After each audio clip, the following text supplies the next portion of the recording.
ओम येन बंधु परिराजा दानवेंदु महाबली त्वामपि प्रतिपदनामि रक्षे रक्षे माचल माचल माचल यशस्वी भव दीर्घायु भव सुख स मनोकामना ओम भूर्भुवः स्वः तस्सवितुर्वरेण्यं भर्गो देवस्य धीमहि धियो यो नः प्रचोदयात्। खूब स्वस्थ दीर्घायु रहे। चल अब आगे बढ़ते हैं।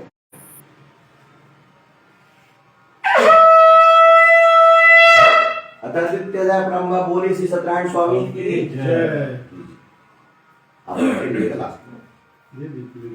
श्री वृंदावन लाल की जय।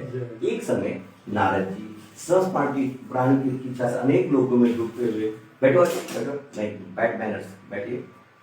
अनेक लोगों में घूमते हुए मृत्यु लोक में आए। यहाँ उन्होंने देखा कि सब प्राणी अनेक और अनेक योनि मुक्त होकर किए गए कर्म से दुख पा रहे हैं। यह देखकर विचार के बैठो आंटी को मत जाओ।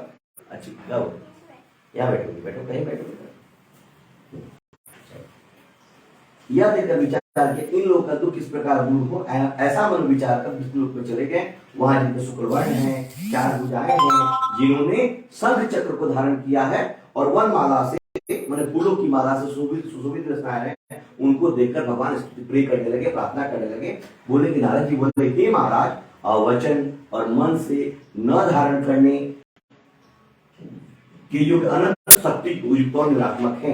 हे महाराज आप सब प्राणी उत्पन्न करता और भक्तों के दुख के नाशक हैं। यह स्तुति प्रार्थना सुनकर विष्णु बोले लगा कि जरूर कुछ काम निकालने के लिए आया है। ऐसा लगता है ना कि क्या सवाल में बात पूछना हो विनम्र से बोले हे नारद तुम किस काम से आए हो, तुम्हारे मन में क्या है, हमसे जो पूछोगे हम कहेंगे। नारद जी बोले हे नाथ मृत्यु लोक के सब प्राणी जाइए उधर बेटा उधर बेटा अनेक योनि मुक्त होकर वहां बैठते रहिएगा। नीच पाप स्वयं के पाप कर्मों से क्लेशित हो रहे हैं महाराज। ये छोटे उपाय से उनका क्लेश कष्ट दूर हो वह उपाय मैं सुनना चाहता हूँ। भगवान बोले समझ जनों पर कृपा कर तुमने बहुत ही सब इससे बढ़िया बात नहीं। उसके दुख को हरना कष्ट को हरना कोई मामूली बात नहीं है। इसके करने से मनुष्य मोह से छूट जाए। भगवान इस अध्याय में कहते हैं ना, पहले दिन आज मैं बता दूं कि हमें सृष्टि पर जब मनुष्य जीवन मिला है ना तो बहुत भगवान दे दिया हम लोग मनुष्य जीवन। हमें किसी प्रकार मोह और लोभ नहीं करना चाहिए। मोह लोभ होता क्या है, हमारे जीवन में हमें दो चीजों का मेरा अधिकार है। एक जो हम उपहार स्वरूप कोई दे किसी भी ओकेजन में स्वेच्छा मन से, दूसरा जो हम अर्न करें कमा के। इसके अलावा तीसरे पे कोई अधिकार नहीं। और पाने की इच्छा को ही मोह और लोभ है। ठीक है ना, मैं ऐसा ही नारद जो व्रत तीनों लोगों को दुर्लभ है, दुर्लभ आसानी से की जाने पूजा वह जाकर पहले से प्रकाशित करना बता रहा है। वह श्री सत्यनारायण स्वामी का व्रत है जिसको विधि पूर्वक एकाग्र मन से करने से इस सुख और फलों को मोक्ष मिलता है। यह सुनकर नारद जी बोले इस व्रत का क्या फल है, पूर्व में किसने किया था, किस समय व्रत करना चाहिए, आप विचार करेंगे। यहाँ भी देखा जा रहा है कि पूजा में फायदा होता कराए तो नहीं करेंगे। ऐसी चीज रेफरेंस देना। श्री भगवान ने कहा कराओ विलंब कराओ, इसके कराने मात्र से दुख शोक आदि का नाश, धन धान की वृद्धि और संतति की प्राप्ति, सर्वत्र विजय प्राप्ति होती है। सब जगह मान सम्मान रुका हुआ धन वैभव सब मिलना शुरू। और यदि कोई घटनाएं घटित होने वाली है कुछ अंतराल के बाद वो डाइवर्ट कर जाता है, आप छू भी नहीं पाते। ये भगवान का महिमा है। इस व्रत में मनुष्य भक्ति सदैव सायंकाल में सत्यनारायण स्वामी की पूजा करे। अरे भाई ब्राह्मणों के साथ धार्मिक सावा से उत्तम नैवेद्य भोग लगावे है ना। केले का फल, घी, दूध और गेहूं का चूर्ण आवे। गेहूं का चूर्ण उपलब्ध हो तो चावल का चूर्ण अथवा चौरट है ना, चूर्ण जो भगवान का बुरा अथवा वो मिला सवा पाव और सवा से मिलाकर भक्ति से सत्यनारायण स्वामी को नैवेद्य आदि भोग लगावे। बांधव तथा ब्राह्मणों को दक्षिणा दे। श्री सत्यनारायण स्वामी के प्रसाद को अपने भाई को खाकर रात्रि में नित्य दान करे। तदंतर स्वस्थ होतागण श्री सत्यनारायण स्वामी का स्मरण कर अपने घर को जाए। अब नित्य की दान का मतलब ये नहीं है कि हाल कर नहीं। इसमें क्या होता है, पूजनोपरांत यदि कोई ऐसी चीजें जो पूजन से पहले रह गई है, छूट गई है और करना जरूरी है, उस काम को संपूर्ण कर लेना जिससे आपको उसका फायदा पहुंचे, वही भगवान का पूजन है। भगवान कभी नहीं कहते काम को रोक के आप हमारे काम को कीजिए। संपूर्ण कीजिएगा, भगवान का पूजा हो जाएगा, मीट हो जाएगा, मीट आदि, क्योंकि वो आपके दिमाग में टेंशन नहीं रहेगा कि काम हमने पूर्ण नहीं किया।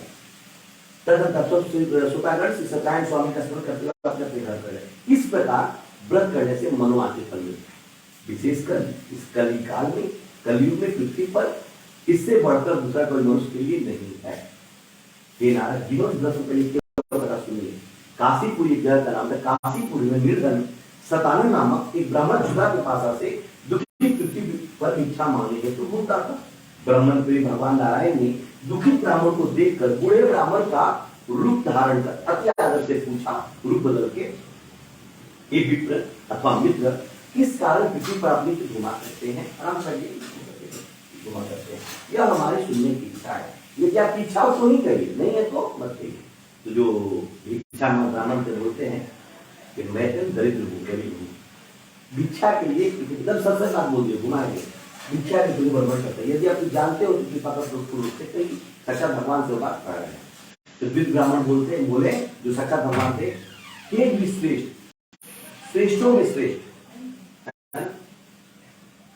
नमस्ते,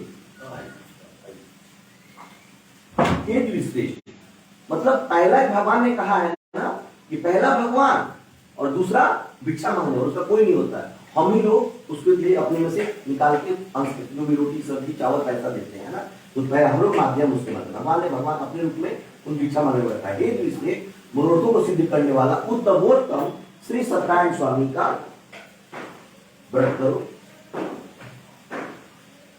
जिसके करने से मनुष्य सब दुखों से छूट जाते हैं, कष्ट से छूट जाते हैं। वृद्ध ब्राह्मण रूपी श्री सत्यनारायण देव ने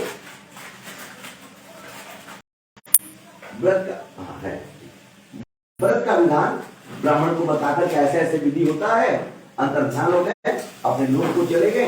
तदनुसार ब्राह्मण सतानंद ने मन में निश्चय किया कि मैं कल ही श्री सत्यनारायण स्वामी के उत्तम व्रत पहुंच करूं। उसके पास पैसे नहीं है, कैसे होगा उसको पता नहीं है, लेकिन निश्चय किया कि मैं करूंगा, भगवान इतना तो फायदा होने वाला है।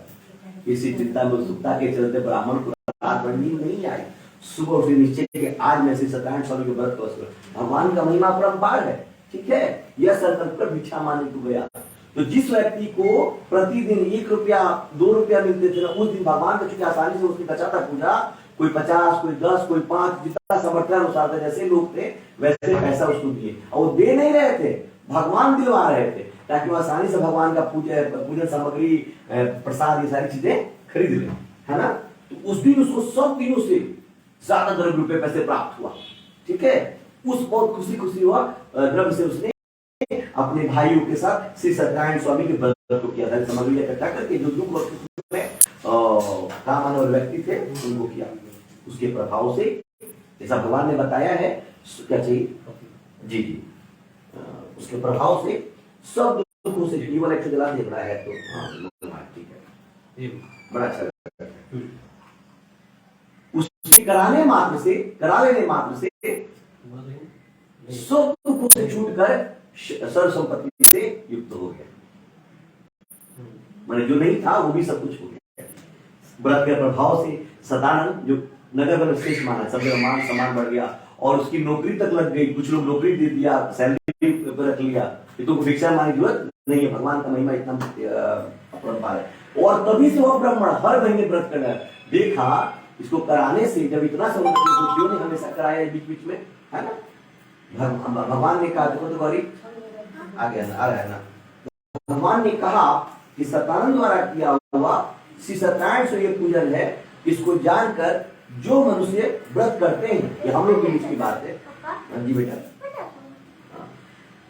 चाहिए क्या? अच्छा तो देते हैं। वो सब पापों से छूटकर मोक्ष को पा जाते हैं। अच्छा बैठो ना, पूजा इस प्रकार पृथ्वी में इस व्रत जो करेंगे उनका दुख अवश्य नष्ट हो जाएगा। इति दीर्घदयास्वाद बलिए में किसी सत्यनारायण स्वामी की श्री वृंदावन में लाख की जय। ये सब प्लीज एकदम यही रूप है उनका। खुद रियलिटी आगे पीछे चलो ठीक है। अतः प्रभा सत्यनारायण स्वामी की श्री वृंदावन लाल की हर एक अध्याय कुछ न कुछ हमारे लिए कहता है। अब देखते इस अध्याय में क्या है। सूत जी बोले हनुमान जी कि हे शौनक, विष्णु भगवान ने जिस तरह बतलाया सर कहा था उसको किस तरह मैंने तुझसे कहा, और कोई दूसरी बात हो पूछो, बता दीजिए। हाँ, कोई जिज्ञासा हो तो और पूछो। शौनक जी बोले कि हे सूत जी, इस ब्राह्मण के पास पर तो किसने किया? यदि इतना ही वो पावरफुल ये पूजा है तो और कोई ना कोई तो जरूर किया होगा। मुझे विश्वास नहीं हो रहा है एक बार में, और कोई है तो बताइए तो मैं विश्वास करूंगा। अच्छे डॉक्टर, अच्छे टीचर, अच्छे नेबर्स, है ना, वैसे लोग तो ठीक है। वो सूत जी बोले हे मुनियों, जिस व्रत को किया वो भगवान का है, सूत जी हार मानने वाला है भगवान का। तो एक समय वह द्विज धर्मानुसार नीच बांधवों को व्रत को करने के लिए उद्वत हुआ, मैंने राजी। उसी समय एक लकड़हारा वहां आया, भूख प्यास से पीड़ित, लकड़ी काठ के भार को बाहर में रख ब्राह्मण के घर में जाकर व्रत करते ब्राह्मण को देखा। लकड़हारा हाथ जोड़कर प्रणाम कर बोला नम्रता से, आप ये क्या कर रहे हैं? इसके करने से क्या फल होता है वो मुझे विस्तार पूर्वक सुनने की इच्छा है। ब्राह्मण बोले, जो पूजन कर रहे थे, मनोरथों को देने वाला, दुख और सुख नाश करने वाला, सिद्धि को देने वाला, यह श्री सत्यनारायण स्वामी का व्रत है। इसके प्रसाद से यह धन आदि प्राप्त हुआ है। तो शुल्क लकड़हारा बहुत ही खुश हुआ, बहुत ही प्रसन्न। जब इतना सब हो रहा है तो क्यों नहीं खुश हो? प्रसाद को खाया, मतलब पूजन समाप्त होने का इंतजार किया, हवन का, आरती का, उसके बाद प्रसाद मिला। प्रसाद को खाया, ब्राह्मण बताया थे प्रसाद खा के जाना। प्रसाद खाया, जल को पिया, भगवान श्री सत्यनारायण स्वामी का ध्यान करता हुआ अपने नगर को जाने लगा। लकड़ी उठाकर रास्ते में सोचते अरे वाह, भगवान का ऐसा पूजा है, वैसा पूजा है, ये कराना है। और मन में बात आया उसके, आज लकड़ी बेचने से जितने रुपए पैसे मुझे प्राप्त होंगे उसी में से मैं श्री सत्यनारायण स्वामी के उत्तम व्रत को सिद्ध करूंगा।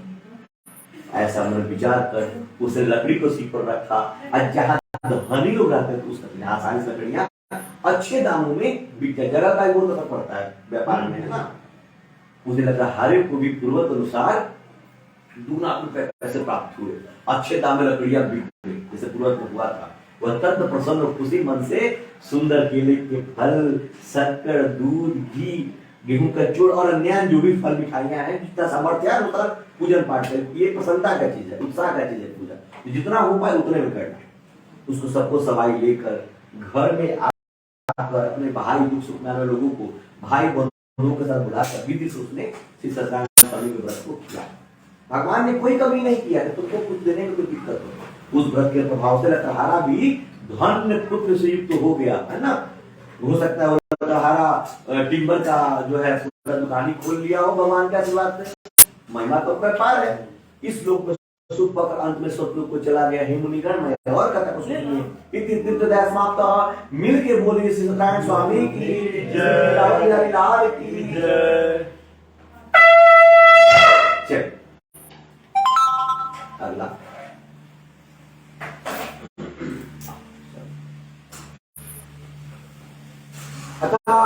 चतुर्थ प्रमाण श्री सत्यनारायण स्वामी की जय, श्री वृंदावन बिहारी लाल की जय। सूत जी ने कहा इस अध्याय में, सूत जी ने कहा चला जाओ मुझसे उल्टा मुख नामक एक जितेंद्रिय राजा रहा। वो सदैव देव मंदिर जाया करता। क्या चीज?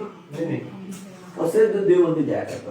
वो ब्राह्मणों को नित्य धन देकर संतुष्ट था कि हमारे जीवन में भी अपने कमाई का दशांश निकालने से वो बढ़ोतरी होते रहे, है ना। कहा गया है साल भर में आप यदि कुछ ऐसा कार्य करते हैं ना तो साल भर के अंदर अच्छी चीजें खुशियां मिलती हैं और 100 मिनट रुपया बदल के आपको मिलता है। उसकी कमल के सदिशा मुख वाली प्रमुखता पति आधानी थी। वो अपने स्त्री के साथ नदी की तट पर श्री सत्यवान का व्रत करता। उसी समय एक व्यापार करने वाला बनिया आया। वाणिज्य के लिए बौद्ध से परिपूर्ण नाव को नदी के तीर पर लगाकर तट पर उतर गया। वो राजा को व्रत करते हुए नम्रता से पूछने लगा, वो बनिया आप ये क्या कर रहे हैं? इसके करने से क्या राजा दानवेंदु महाबली त्वामनि प्रतिपदनामि रक्षे रक्षे माचल माचल माचल यशस्वी भव दीर्घायु भव सुख सर्व मनोकामना। ओम भूर्भुवः स्वः तस्सवितुर्वरेण्यं भर्गो देवस्य धीमहि धियो यो नः प्रचोदयात्। खूब स्वस्थ दीर्घायु रहे। चल अब आगे बढ़ते हैं।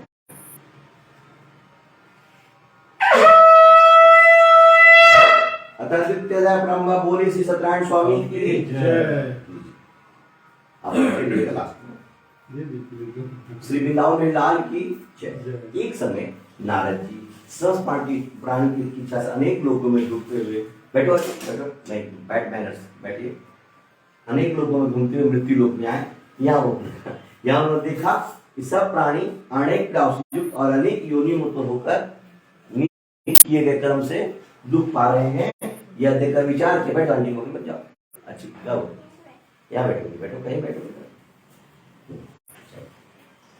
यह देखकर विचार के इन लोगों का दुख किस प्रकार दूर हो, ऐसा मन विचार कर विष्णु लोक में चले गए। वहां जिनके शुक्रवर्ण हैं, चार भुजाएं हैं, जिन्होंने शंख चक्र को धारण किया है और वन माला से माने फूलों की माला से सुशोभित रचनाएं हैं, उनको देखकर भगवान प्रे करने लगे, प्रार्थना करने लगे। बोले कि नारद जी बोले हे महाराज, वचन और मन से न धारण करने के युग अनंत शक्ति युक्त और निरात्मक है। हे महाराज, आप सब प्राणी उत्पन्न करता और भक्तों के दुख के नाशक हैं। यह स्थिति प्रार्थना सुनकर विष्णु बोले लगा कि जरूर कुछ काम निकालने के नारद जी आए हैं। ऐसा लगता है ना कि क्या सवाल में बात पूछना हो विनम्र से बोले हे नारद, तुम किस काम से आए हो, तुम्हारे मन में क्या है, हमसे जो पूछोगे हम कहेंगे। नारद जी बोले हे नारद, मृत्यु लोक के सब प्राणी जाइए उधर बेटा उधर बेटा अनेक योनि में उत्पन्न होकर वहां बैठते रहिएगा। नीच पाप स्वयं के पाप कर्मों से क्लेशित हो रहे हैं महाराज। ये छोटे उपाय से उनका क्लेश कष्ट दूर हो, वह उपाय मैं सुनना चाहता हूँ। भगवान बोले समझ जनों पर कृपा कर, तुमने बहुत ही सब इससे बढ़िया बात नहीं, इसलिए दुख को हरना कष्ट को हरना कोई मामूली बात नहीं है। इसके करने से मनुष्य मोह से छूट जाए। भगवान इस अध्याय में कहते हैं ना, पहले मैं आज भी मैं बता दूं, हमें सृष्टि पर जब मनुष्य जीवन मिला है ना, तो बहुत भगवान दे दिया हम लोग मनुष्य जीवन। हमें किसी प्रकार मोह और लोभ नहीं करना चाहिए। मोह और होता क्या है, हमारे जीवन में हमें दो चीजों का मेरा अधिकार है। एक जो हम उपहार स्वरूप कोई दे किसी भी ओकेजन में स्वेच्छा मन से, दूसरा जो हम अर्न करें कमा के, इसके अलावा तीसरे पे कोई अधिकार नहीं। और पाने की इच्छा को ही मोह और लोभ है, ठीक है। मैं ऐसा ही नारद, जो व्रत तीनों लोगों को दुर्लभ है, दुर्लभ आसानी से जन्म पूजा वह जाकर से प्रकाशित करना बता रहा, वह श्री सत्यनारायण स्वामी का व्रत है, जिसको विधि पूर्वक एकाग्र मन से करने से इस सुख और फलों को मोक्ष मिलता है। यह सुनकर नारद जी बोले इस व्रत का क्या फल है, पूर्व में किसने किया था, किस समय व्रत करना चाहिए, आप विचार करेंगे।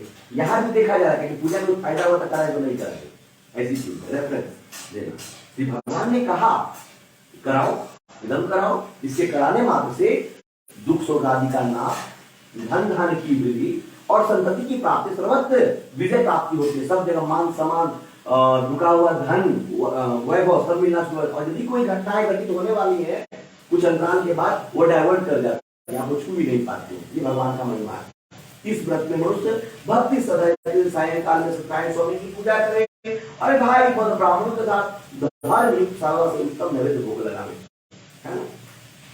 केले का फल, घी, दूध और गेहूं का चूर्ण लावे। गेहूं का चूर्ण उपलब्ध हो तो चावल का चूर्ण अथवा चौरट, है ना, चूर्ण जो भगवान का बुरा अथवा वो मिला सवा पाव और सवा से मिलाकर भक्ति से सत्यनारायण स्वामी को नैवेद्य आदि भोग लगावे। बांधव तथा ब्राह्मणों को दक्षिणा दे। श्री सत्यनारायण स्वामी के प्रसाद को अपने भाई को खाकर रात्रि में नित्य दान करे। तदंतर सब श्रोतागण श्री सत्यनारायण स्वामी का स्मरण कर अपने अपने घर को जाए। अब नित्य की दान का मतलब क्या, ये नहीं है कि हाल कर नहीं। इसमें क्या होता है, पूजनों उपरांत यदि कोई ऐसी चीजें जो पूजन से पहले रह गई है, छूट गई है और करना जरूरी है, उस काम को संपूर्ण कर लेना जिससे आपको उसका फायदा पहुंचे, वही भगवान का पूजन है। भगवान कभी नहीं कहते कि काम को रोक के आप हमारे काम को कीजिए, उसको संपूर्ण कीजिएगा, भगवान का पूजा हो जाएगा, नित्य हो जाएगा, बीता दे, क्योंकि वो आपके दिमाग में टेंशन नहीं रहेगा कि काम हमने पूर्ण नहीं किया। श्रोतागण श्री सत्यनारायण स्वामी का स्मरण करते हुए अपने घर पर इस प्रकार व्रत करने से मनोवांछित फल मिलता है। विशेषकर इस कलिकाल में, कलयुग में पृथ्वी पर इससे बढ़कर दूसरा कोई मनुष्य के लिए नहीं है। हे नारद, जीवन व्रत सुनिए। काशीपुरी ग्रह का नाम है। काशीपुरी में निर्धन सतानंद नामक एक ब्राह्मण जुदा के पास से दुखी पृथ्वी पर भिक्षा मांगने हेतु घूमता था। ब्राह्मण प्रिय भगवान नारायण ने दुखी ब्राह्मण को देखकर बूढ़े ब्राह्मण का रूप धारण कर अति आदर से पूछा, रूप बदल के, हे विप्र अथवा मित्र, किस कारण किसी पर अपनी घुमा करते हैं, आराम से घुमा करते हैं। यह हमारी सुनने की इच्छा है। यदि आपकी इच्छा हो तो ही करिए, नहीं है तो मत करिए। तो जो भिक्षा ब्राह्मण से बोलते हैं कि मैं तो दरिद्र हूँ, गरीब हूँ, भिक्षा के लिए एकदम सच बात बोल दिए, घुमाएंगे भिक्षा के लिए बर्बाद करते हैं। यदि आप जानते हो तो कृपा कर कहीं साक्षात भगवान से बात कर रहे हैं। तो वृद्ध ब्राह्मण बोले जो साक्षात भगवान थे, हे श्रेष्ठ, श्रेष्ठों में श्रेष्ठ, नमस्ते,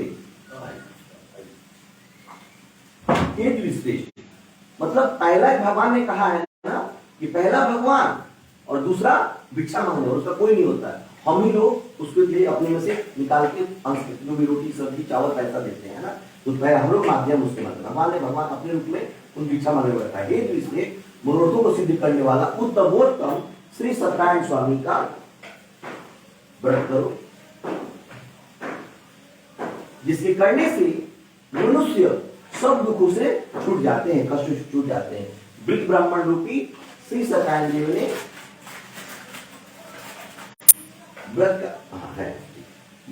व्रत का विधान ब्राह्मण को बताकर कि ऐसे ऐसे विधि होता है, अंतर्ध्यान हो गए, अपने लोग को चले गए। तदनंतर ब्राह्मण सतानंद ने मन में निश्चय किया कि मैं कल ही श्री सत्यनारायण स्वामी के उत्तम व्रत पहुंच करूं। उसके पास पैसे नहीं है, कैसे होगा उसको पता नहीं है, लेकिन निश्चय किया कि मैं करूंगा भगवान, इतना तो फायदा होने वाला है। इसी चिंता में उत्सुकता के चलते ब्राह्मण को रात भर नींद नहीं आई। सुबह उसे निश्चय कि आज मैं श्री सत्यनारायण स्वामी के व्रत पहुंच करूं। भगवान का महिमा परम्पार है, ठीक है। यह संकल्प कर भिक्षा मांगने को गया। तो जिस व्यक्ति को प्रतिदिन 1 रुपया 2 रुपया मिलते थे ना, उस दिन भगवान का चूंकि आसानी से उसकी बचाता पूजा, कोई 50, कोई 10, कोई 5, जितना सामर्थ्य अनुसार था, जैसे लोग थे वैसे पैसा उसको दिए। और वो दे नहीं रहे थे, भगवान दिलवा रहे थे, ताकि वो आसानी से भगवान का पूजन सामग्री, प्रसाद, ये सारी चीजें खरीद ले, है ना। तो उस दिन उसको सब दिनों से ज्यादा द्रव्य रुपए पैसे प्राप्त हुआ, ठीक है। उस बहुत खुशी हुआ द्रव्य से उसने अपने भाइयों के साथ श्री सत्यनारायण स्वामी के व्रत को किया था। सामग्री इकट्ठा करके जो दुख में काम आने वाले व्यक्ति थे उनको किया। उसके प्रभाव से, जैसा भगवान ने बताया है, क्या चाहिए जी जी, उसके प्रभाव से सब दुखों से केवल एक जला दे रहा है। तो ठीक है, बड़ा अच्छा लगता है। उसके करा लेने मात्र से सब दुखों से छूटकर सर्व संपत्ति से युक्त हो गया। मैंने जो नहीं था वो भी सब कुछ हो गया। व्रत के प्रभाव से सदानंद जो नगर में श्रेष्ठ माना, सब मान सम्मान बढ़ गया और उसकी नौकरी तक लग गई। कुछ लोग नौकरी दे दिया, सैलरी रख लिया, तो भिक्षा मांगने की जरूरत नहीं है। भगवान का महिमा इतना अपरंपार है। और तभी से वह ब्राह्मण हर महीने व्रत करना देखा। इसको कराने से जब इतना सब ने हमेशा कराया